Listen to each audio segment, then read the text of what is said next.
धर्मराज युधिष्ठिर को वास्तुशास्त्र का ज्ञान दिया। यह ज्ञान समस्त मानव जाति के लिए अत्यंत महत्वपूर्ण और कल्याणकारी है। श्री कृष्ण ने दो ऐसे पेड़ पौधों के बारे में बताया है जिनका भवन की सीमा में होना दुख एवं दरिद्रता लेकर आता है।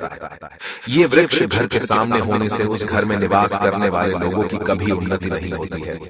उन्हें हमेशा पराजय और निराशा का ही सामना करना पड़ता है। दोस्तों, वास्तुशास्त्र के अनुसार वृक्ष तथा पौधे हमारे भवन की सुंदरता को बढ़ाते अवश्य है, साथ ही ये वातावरण को शुद्ध रखते हैं। वृक्षों से सकारात्मक ऊर्जा का संचार होता है जो हमारे जीवन के लिए अत्यंत आवश्यक होती है। वृक्ष नकारात्मकता को कम करके वातावरण को अधिक सकारात्मक बनाने का कार्य करते हैं। घर के सामने शुभ पेड़ पौधे लगाने से घर में बरकत आती है। साथ ही ये पेड़ पौधे कई प्रकार के वास्तु दोषों को नष्ट करते हैं। घर के आंगन में खड़े वृक्ष देवताओं के समान हमारे घर की रक्षा करते हैं। इसीलिए हमारे पुराणों और शास्त्रों में भवन की सीमा में कुछ शुभ वृक्षों का रोपण करने की सलाह दी गई है। आज हम जानेंगे हमारे घर की सीमा में कौन से वृक्ष तथा पौधे होने चाहिए और कौन से वृक्ष नहीं होने चाहिए। जैसे कुछ वृक्षों को शास्त्रों में शुभ बताया गया है, उसी प्रकार से वास्तुशास्त्र में अशुभ वृक्षों तथा पौधों का वर्णन मिलता है। इन वृक्षों का घर की सीमा में होना अशुभ और अमंगलकारी होता है। ये वृक्ष घर के सामने होने से दुख तथा दरिद्रता का ही सामना करना पड़ता है। इन वृक्षों के सानिध्य में रहने पर धन का नाश होता है, शत्रुओं में वृद्धि होती है, मनुष्य अपना मान सम्मान तक खो देता है। इसीलिए यदि आपने भी जाने अनजाने में अपने घर के आंगन में अथवा घर के अंदर ऐसे वृक्ष तथा पौधे लगाए हैं तो बिना देरी किए उन्हें तुरंत हटा देना चाहिए। तो चलिए जान लेते हैं मनुष्य को कौन से पेड़ लगाने चाहिए और कौन से नहीं। सबसे पहला है पीपल का पेड़। किसी जलाशय के समीप पीपल का वृक्ष लगाने वाले मनुष्य को जो फल मिलता है वह सैकड़ों यज्ञों के समान होता है। जब पीपल के पत्ते उस जलाशय में गिरते हैं तो वे पिंड के समान होकर पितरों को तृप्ति प्रदान करते हैं। इससे सभी प्रकार के पितृ दोष समाप्त हो जाते हैं। श्री कृष्ण कहते हैं जो मनुष्य नित्य स्नान करके पीपल को स्पर्श करता है वह सभी पापों से मुक्त होता है और कभी पराजित नहीं होता है। पीपल को स्पर्श करने से लक्ष्मी की प्राप्ति होती है और उसकी प्रदक्षिणा करने से आयु में वृद्धि होती है।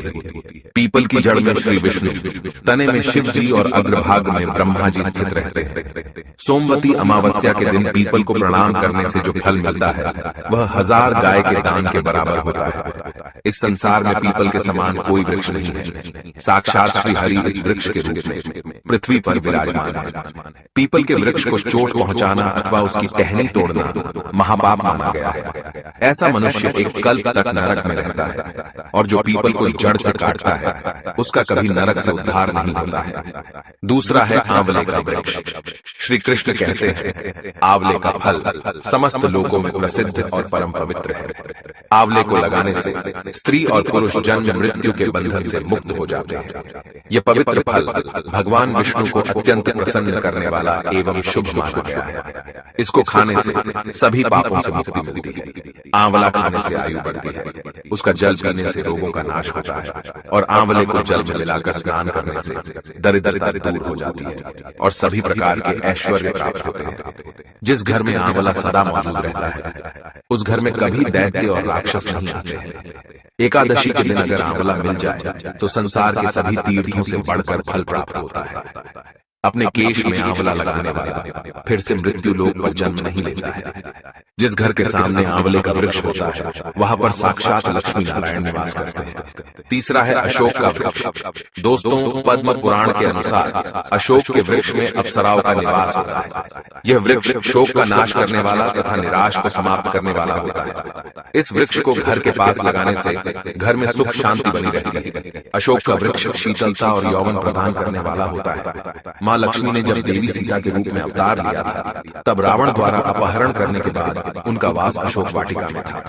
अशोक के वृक्ष ने माँ सीता की बहुत सेवा की थी। इसीलिए माँ सीता ने अशोक वृक्ष को यह वरदान दिया था कि जिस भी स्थान पर यह वृक्ष होगा वहां पर उनका सदैव ही निवास होगा। चौथा है पाकड़ का वृक्ष।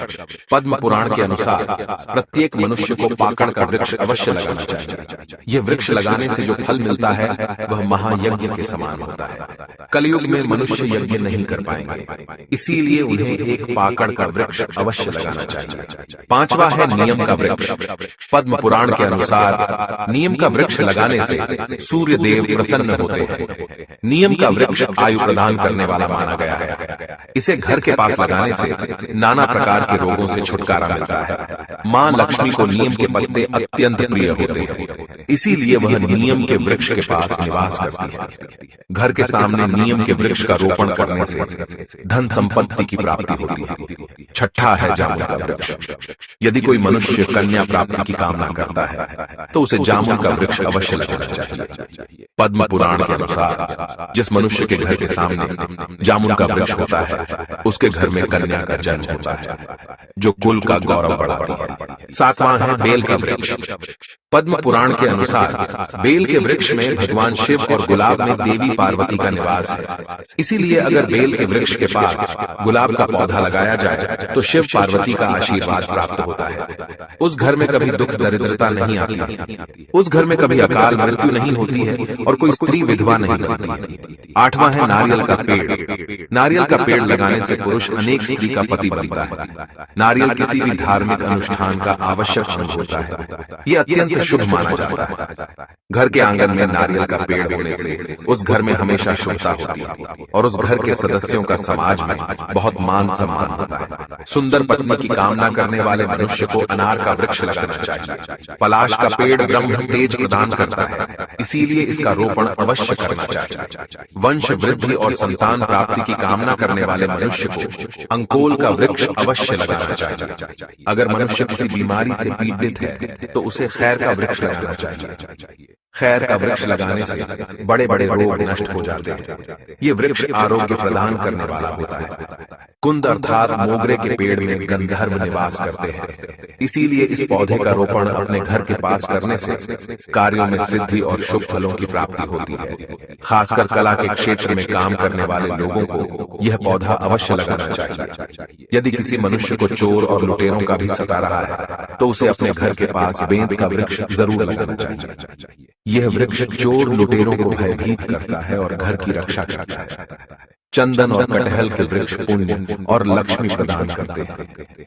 इन वृक्षों का रोपण करने से दुख दरिद्रता समाप्त हो जाती है। केले का पेड़ भी बहुत शुभ होता है और यह घर में सुख समृद्धि और खुशहाली लाता है।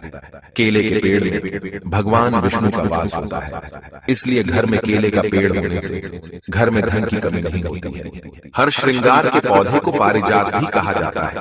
इस पौधे की उत्पत्ति समुद्र मंथन के समय हुई थी और मां लक्ष्मी भी समुद्र मंथन से ही प्रकट हुई है।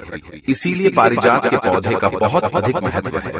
यदि इस पौधे को अपने घर पर लगाते हैं तो आपको मां लक्ष्मी की विशेष कृपा प्राप्त होगी। मनुष्य को कभी भी ताड़ का वृक्ष नहीं लगाना चाहिए। ताड़ का वृक्ष संतान का नाश करने वाला होता है। जिस घर के पास ताड़ का वृक्ष होता है उस घर के संतानों की कभी उन्नति नहीं होती। मनुष्य को कभी भी अपने घर के पास बहेड़े का वृक्ष नहीं लगाना चाहिए। इस वृक्ष पर प्रेतों का वास होता है। जो मनुष्य बहेड़े का वृक्ष लगाता है वह प्रेत बन जाता है। इसके नीचे बैठकर कभी पूजा पाठ भी नहीं करना चाहिए। सुंदर पत्नी की कामना करने वाले पुरुष को दाख का पेड़ लगाना चाहिए। अगर किसी मनुष्य को शत्रुओं का भय सता रहा है तो उसे केवड़े का वृक्ष लगाना चाहिए। यह शत्रुओं का नाश करने वाला होता है। तो दोस्तों, इस प्रकार से शास्त्रों में इन पेड़ पौधों के बारे में बताया गया है। उम्मीद है आपको यह जानकारी अच्छी लगी होगी। वीडियो को लाइक जरूर करें, कमेंट में जय श्री कृष्ण अवश्य लिखें, साथ ही चैनल को सब्सक्राइब करें। आप सभी का धन्यवाद।